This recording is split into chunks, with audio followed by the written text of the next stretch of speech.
Егер блогымды нөлден бастасам, мына 3 қадамда міндетті түрде істер едім. Бірінші қадам. Бірінші хаос контентті тоқтатып, ниша позициясын таңдаймын. Бәріне бірдей ұнау мүмкін емес. Сондықтан өз аудиториямды анықтап алу керек. Екінші қадам.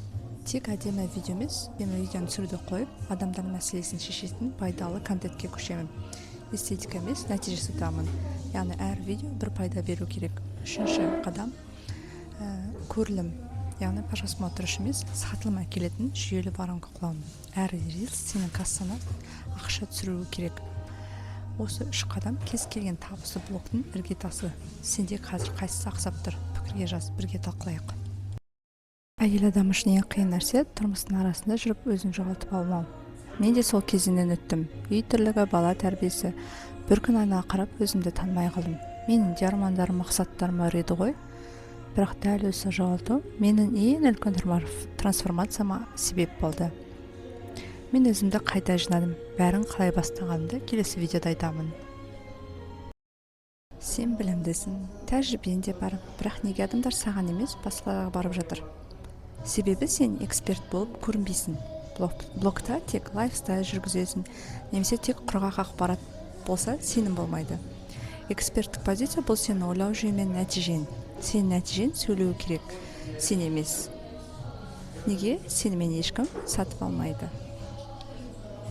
Шынымен де әрекет етпей отыра берсек, 1 жыл өтеді, 2 жыл өтеді, бала, шаға дейміз, жұмыс дейміз, басқасы дейміз. Солай өз арманымызды артқа сырып қоя береміз. Ал шын мәнінде сен қорқыныштан ғана сол арманды артқа сырып атқан сияқтысың. Өз арманына жету үшін алға қадам бас. Өз арманыңды іске асыр. Ол сенің ғана қолынан келеді. Тым болмаса кішкене шақтар жаса, сол шақтар сені алға жетелей береді. Диагнозды естіген күн өмір 2-ге бөлінді. Бірақ шындықты айтайын ба?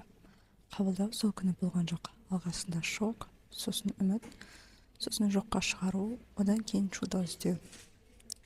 Бәріміз баламыздың диагнозын естіген кезде бір чудо іздеп кетеміз.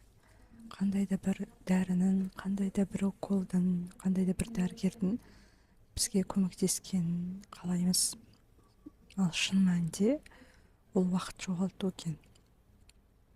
Ешқандай да чудо болмайды. Әр нәрсе қайталанбас еңбек пен талмас күштің арқасында ғана келетінін түсіндік. Осы уақытқа дейін мен көп дәрігерлерді айлап, жылдап тосып, сол арқылы ем іздеген күндерім де болды. Бірақ шын мәнінде күнделікті жаттығу мен талмайтын еңбектің арқасында ғана болатынын түсіндім.